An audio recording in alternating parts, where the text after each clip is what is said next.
अस्सलाम वालेकुम जी, कैसे हैं आप सब लोग। तो आज हम कर रहे हैं बारात ब्राइडल मेकअप। इंशाल्लाह आपको ये मेकअप पसंद आएगा। सबसे पहले हमने की है आइसिंग, और आइसिंग करने से आपके फेस पर अगर स्वेटिंग हो रही थी, जिस तरह अभी समर का मौसम है, तो हमें आइसिंग लाजमी करनी चाहिए फेस के ऊपर। जिन लोगों को ये प्रॉब्लम होता है कि स्वेटिंग से फेस उतर जाती है, तो आइसिंग आपके लिए एक बहुत अच्छा ऑप्शन है। इसके बाद मैंने लगाया है पाउडर प्राइमर। ये हम लोग कस्टमाइज़ करके खुद बनाते हैं, और ये बहुत ज़बरदस्त चीज़ है समर्स के लिए स्पेशली, क्योंकि इससे जो है वो स्वेटिंग बहुत हद तक कंट्रोल हो जाती है। रोक तो आप ज़ाहिर सी बातें नहीं सकते, ये एक नेचुरल प्रोसेस है।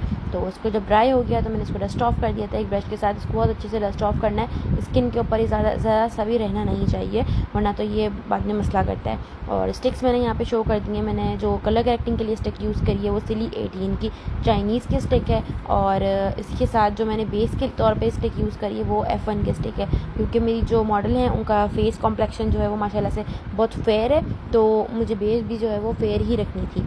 सो आइज़ के ऊपर भी मैंने F1 की स्टिक लगाई है, क्योंकि मुझे मेकअप जो है वो थोड़ा ड्रामेटिक करना था अच्छा सा।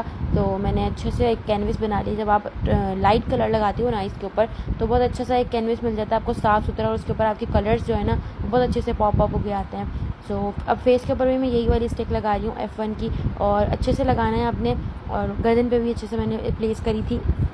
और इसको ब्लेंड करने के लिए मैं फाउंडेशन लगाऊंगी। फाउंडेशन यहाँ पे काशीज़ का यूज़ कर रही हूँ मैं, पैशनेट। और यहाँ ब्यूटी ब्लेंडर जो यूज़ कर रही हूँ वो डैम ब्यूटी ब्लेंडर है, और ये ब्यूटी ब्लेंडर भी काशीज़ का ही है। और आप यकीन करें, इससे जो बेस आपकी ब्लेंड होती है ना वो बहुत ज़बरदस्त होती है। तो कुछ चीज़ें ऐसी होती हैं कि छोटी छोटी चीज़ों से आपसे बहुत ज़्यादा फ़र्क पड़ रहा होता है। तो चीज़ें कोशिश किया करें कि फॉलोअप करें, और जो है वो फ़ीडबैक भी शेयर किया करें कि जो चीज़ मैंने आपको बताई है वो आपके लिए हेल्पफुल रही है या नहीं। और ये क्रिस्टीन की कॉन्टोरिंग स्टिक है, आपको बहुत ईजिली मिल जाती है ऑनलाइन। अगर आप लेना चाहें या बाज़ार से भी आप लेना चाहेंगी तो आपको बहुत इजीली मिल जाएगी। सो मैंने जो है वो फेस को स्क्रब कर दिया था अच्छे से, क्योंकि मैं चाह रही थी कि बस मॉडल फीचर्स हैं, फीचर्स बहुत इन्हेंस हुए हैं, तो उनको बहुत अच्छे से कंटूर करके जो है वो मैं निखारूँ। सो मैंने जो है वो अपनी कॉन्टोरिंग को अच्छे से ब्लेंड किया है। और ब्लेंड करने के लिए जो ब्यूटी ब्लेंडर मैंने लिया है वो सेम वही ब्यूटी ब्लेंडर है जो मैंने पहले यूज़ किया था, कोई चीज़ यूज़ नहीं करी है। थोड़ा सा मेरा सर प्रॉब्लम करेगा, लेकिन मैं इसे कटवा नहीं सकती, आप लोगों को ही बर्दाश्त करना पड़ेगा। सो उस पर भी मैंने अच्छे से उसको जो है वो ब्लेंड कर दिया है, और बहुत सॉफ्टली सा एक इफेक्ट लगे। यहाँ पे जो कंसीलर यूज़ कर रही हूँ वो टार्ट का कंसीलर है, उसको लगा के आपने छोड़ना नहीं है, जल्दी जल्दी से ब्लेंड करना है, वरना ये जो है ना स्टेन छोड़ जाता है, ठीक है। और ये जो मैंने इंस्टाग्राम के एक पेज से बाय किया था और हाईलाइटिंग के लिए यूज़ किया है मैंने। आप देख सकते हो कि कंसीलर लगने के बाद लुक बड़ी प्यारी सी आ गई है। ब्यूटी ग्लेस का ये लिक्विड ब्लश है जो मैं यूज़ कर रही हूँ, और लगाने के बाद मैंने इसको ब्यूटी ब्लेंडर के साथ ही ब्लेंड कर दिया है, और ये बहुत अच्छा है। इसका जो कलर है ना वो मुझे बहुत ज़्यादा पसंद है। सो मैंने जो है इसको अच्छे से ब्लेंड कर दिया। जहाँ कम लग रहा था मैंने थोड़ा सा और लगा दिया है। और इसके बाद जो है मैं सेटिंग करूँगी अपनी अंडर आइज़ पे। जो लाइंस आ गई थी मैंने पहले ब्यूटी ब्लेंडर से वो हटाई हैं, और उसके बाद जो है मैंने पाउडर प्लेसिंग स्टार्ट कर दिया। पाउडर यहाँ पे प्लेस कर रही हूँ मैं, ग्लैमर्स फेस का फेस पाउडर है, 08 नंबर है। ये सबसे फेयर शेड होता है ग्लैमर्स फेस की कंपनी के अंदर। समर्स हैं तो पाउडर में बिल्कुल भी कंजूसी आपने नहीं करनी है, और आपने भर भर के पाउडर लगाना है। जो एक्स्ट्रा होगा वो हम डस्ट ऑफ कर सकते हैं, जैसे मैं यहाँ पे भी कर रही हूँ, लेकिन आपने कहीं पे भी छोड़ना नहीं है। ऐसा नहीं हो कि बाद में स्वेटिंग की वजह से आपका बेस जो है वो हिल जाए। और कॉन्टोरिंग जो है वहाँ पे मैंने काशीज़ की यूज़ करी थी। फर्स्ट टाइम जब मैंने यूज़ करी थी मुझे इतनी अच्छी नहीं लगी थी, लेकिन जब मैंने प्री कॉन्टोरिंग के साथ इसको यूज़ किया तो इसके रिजल्ट बहुत आउट क्लास थे। और मैंने इस बार जो ब्रशेज़ यूज़ करें वो काशीज़ के यूज़ किए, तो उससे बहुत अच्छे से इनकी प्रोडक्ट अप्लाई हो रही है। बाज़ जो है वो टूल्स की गलती होती है, तो आप प्रोडक्ट को ब्लेम नहीं कर सकते। सो चीज़ें जो होती हैं वो आपने डिफरेंट तरीके से ट्राई करनी होती है, उसके बाद आप फीडबैक दें तो ज़्यादा बेहतर है। सो यहाँ पे मैंने नोज़ कॉन्टोरिंग भी कर दी थी, और दोनों तरफ से कॉन्टोरिंग को जो है वो मैंने इक्वल कर दिया था। और जहाँ जहाँ मुझे लग रहा था कि हार्श सी लाइन हो रही है तो मैंने इसको भी ब्लेंड कर दिया। और यहाँ पे ब्लश जो है वो आप कोई सा भी यूज़ कर सकते हो, मैट ब्लश ऑन, बस ईजीली ब्लेंड होने वाला हो, ठीक है। और ब्रश जो है वो मैंने अगेन काशीज़ का यूज़ किया है। यहाँ पे काशीज़ का बटर जो ब्रश है ना वो उससे मैंने इसकी टॉपिंग करी है, बहुत ज़बरदस्त लगता है मुझे, और मेरा फेवरेट भी है ये। जो मिस रोज़ का फिक्सिंग स्प्रे मैंने फेस के ऊपर किया है, और फार ब्यूटी बाय फातिमा अली का हाइलाइटर है।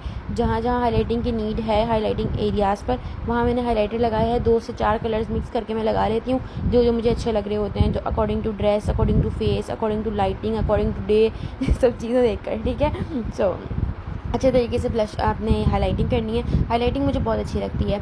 तो फेस पर अब जो मैं लगा रही हूँ वो है काशीज़ का हाइलाइटर 09 नंबर का। ये पिंक शेड है, और ये बहुत हसीन पिंक शेड है, पिंक और गोल्ड का मिक्सचर है।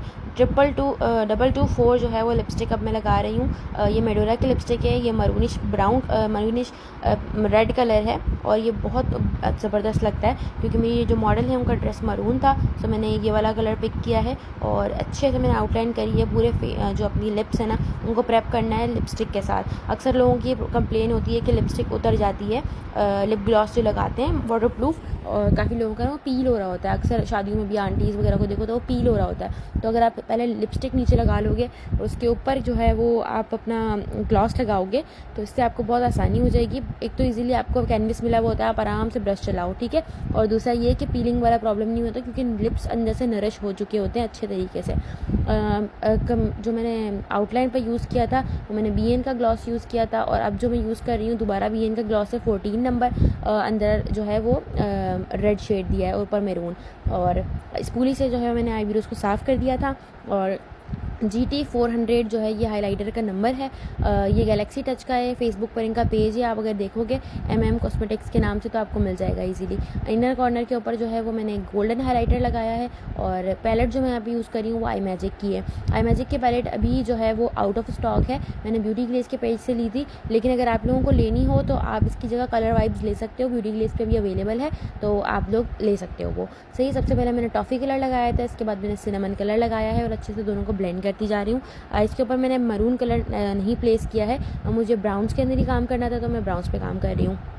लोअर लैश लाइन पर भी मैंने यही सेम कलर्स लगाए हैं और अच्छे से ब्लेंड कर दिया। सोफिया एशले का ये लाइनर है, लेकिन ये लाइनर थोड़ा सा थिक हो गया था मेरे पास, तो अब मैं इसको एज आ काजल भी यूज़ कर लेती हूँ आइज़ के अंदर। जब ये आता है तो थोड़ी सी रनी कंसिस्टेंसी में होता है, तो अब जब ये थोड़ा सा ड्राई हो जाए तो आप इसको एज आ काजल भी यूज़ कर सकते हो। बहुत आउट क्लास से आँखों में फैलता नहीं है बिल्कुल भी। अच्छा, आँखों को थोड़ा सा स्ट्रेच करके आप लैश लाइन का मेकअप करेंगे ना, लोअर लैश लाइन का, तो बहुत ईजिली हो जाता है। और ये टेक्निक आप यूज़ करके देखिएगा, मुझे ज़रूर बताइएगा कि आप लोगों को कैसी लगी। और उसके साथ जो है मैंने ब्राउन कलर को ब्लेंड कर दिया था ब्लैक के साथ, और अगेन मैंने एक ब्राउन कलर लिया है, ये कंटूरिंग शेड का ब्राउन कलर है, डार्क ब्राउन ना, तो वो मैंने जो है वो सॉकेट के ऊपर लगाया है। अच्छा, काफ़ी लोग कहते हैं कि जब ब्लैक और गोल्डन ही करना था तो इतने शेड्स क्यों लगाए। अभी ऐसा लग रहा होता है कैमरे के अंदर, अगर आप देख रहे हो ना इधर, तो आपको ऐसा लग रहा होता है कि शेड्स नज़र नहीं आ रहे या 2 या 3 शेड्स नज़र आ रहे हैं, लेकिन जब आप स्पेशली आँख खोल के देखते हो ना, आँख से बिल्कुल करीब से, तो आपको पता चल रहा होता है कि नहीं जी, एक तो आपको पता चलेगा जी हर चीज़ फजूल नहीं है, कोई ना कोई चीज़, मतलब हर चीज़ काम की ही है, ठीक है जी। सो ब्लैक कलर मैंने लगाया है, ब्लैक कलर मैंने आई मैजिक की पैलेट में से ही लिया था और अच्छे से उसको ब्लेंड करती जा रही हूँ। ब्लैक लगाना जो है वो बहुत आसान सा बात है, एक बहुत सिंपल सी बात है, आप अगर प्रैक्टिस करते हो तो इजीली आपको आ जाएगा इंशाल्लाह। और दूसरा ब्रश लेकर मैंने हल्का सा ऑरेंज शेड लिया था और उसको जो है वो मैं आउटर कॉर्नर्स को ब्लेंड कर रही हूँ। और जहाँ जहाँ मुझे लगता जा रहा है कि ब्रश के साथ साथ मुझे हाथ की नीड है, तो मैं हाथ भी साथ साथ यूज़ कर रही होती हूँ मेकअप्स के अंदर। सो अब जहाँ पे मुझे लग रहा था कि शेड थोड़ा सा नीचे की तरफ आ गया, तो मैंने जो है वो बिल्कुल अप साइड कर दिया ताकि जो है लिफ्टेड आइज़ लगें, ठीक है जी। उम्मीद करती हूँ कि मेकअप आपको अच्छे से समझ में आ रहा होगा। सो काइंडली ना, अगर कोई चीज़ रह जाया करे तो उसके ऊपर थोड़ा सा कॉम्प्रोमाइज़ कर लिया करें। जब बंदा इतनी सारी मेहनत कर रहा होता है ना, तो वो थक भी जाता है और आप कोशिश करता है कि बेहतर से बेहतर ही करे। लेकिन आप में से कुछ लोग कमेंट्स के अंदर इतने ज़्यादा रूड हो जाते हैं कि मेरा दिल करता है कि बस अब मैं तो अकाउंट ही डिलीट कर दूँ, कुछ चीज़ ही शेयर नहीं करूँ। आप यकीन करें कि ऐसी कोई ब्लॉगर नहीं है, ऐसी कोई यूट्यूबर नहीं है, आप मुझे कोई एक बनवा दें जो पूरी डिटेल्स के साथ चीज़ें शेयर कर रही हो। मैं कोशिश करती हूँ कि हर चीज़ बताऊँ, जितना इल्म मेरे पास है मैं आप सब लोगों को वो चीज़ जो है वो सिखाऊं। तो उसके बाद भी आप लोग इस तरीके से करते हो, मेरे को अच्छा नहीं लगता। कुछ लोग करते हैं, सारे लोग नहीं करते, लेकिन कुछ लोग करते हैं ऐसा। खैर कोई बात नहीं, एडजस्ट कर लेंगे। लेकिन हमारे जो फॉलोअर्स अच्छे वाले हैं वो भी तो है ना, हमने उनके लिए जो है वो ज़िंदा रहना है, ठीक है। तो अगर आप लोगों ने पहली बार वीडियो देखी है मेरी, तो आप लोग मुझे ज़रूर सपोर्ट करें, फॉलो कर लीजिएगा इस तरह की नई वीडियोज़ के लिए। मेकअप यहाँ पे होता जा रहा है, मस्कारा बॉब का है, मैं दोबारा बता दूँ, मुझे बहुत अच्छा लगता है मस्कारा। सो यहाँ अगर पहली बार देख रहे हो तो भाई फॉलो लाजमी कर देना मुझे, सही है जी। तो यहाँ पे जो है मैं अब आईब्रोज़ बना रही हूँ, जो कि ब्राउन जेल है, इसका जेल नहीं है, ये एक्चुअली केक लाइनर है, लेकिन ये बहुत ज़बरदस्त है, काशीज़ का ब्रो मेकर। आपको इससे बेस्ट कोई भी नहीं मिलेगा। मैं जब से यूज़ किया है ना, ये इसके अलावा मुझे और पसंद नहीं आता कोई। तो मॉडल के फीचर शार्प थे, तो जाहिर सी बात है, मैंने शार्प भी बनाया। जब इनकी ट्रांसफॉर्मेशन मैंने अपलोड करी थी ना, तो किसी ने मुझसे बोला कि हेयर स्टाइल नहीं है सही, अकॉर्डिंग टू फेस बनाया करें। तो जी हम कोशिश यही करते हैं कि भाई हम अकॉर्डिंग फेस टू फेस ही काम करें। लेकिन अगर एक बंदे के बाल नहीं हैं, कोई प्रॉब्लम है, छोटे हैं, कटे हुए हैं या वॉल्यूम नहीं है, तो जाहिर सी बात है हम वही काम करेंगे ना जो हो सकता होगा, जो बेहतर से बेहतर हो सकता होता है ना उस चीज़ के अंदर। मेरी पूरी ट्राई होती है कि मैं अच्छे से अच्छा करके दूँ। लेकिन अगर कुछ प्रॉब्लम्स हैं तो उसमें थोड़ा सा एडजस्ट करना पड़ता है, क्लाइंट को भी, हमें भी, और जो देख रहा है उसको भी। सो इसके साथ मेकअप लुक कंप्लीट हो गई। अगर फर्स्ट टाइम देख रहे हो तो फॉलो कर देना और नेक्स्ट वीडियो का वेट करें। इसके साथ साथ और अल्लाह हाफ़िज़, अपना बहुत सारा ख्याल रखें। इसी के साथ अगर किसी को कोई बात मेरी बुरी लगी है तो भाई मेरी तरफ से माजरत है।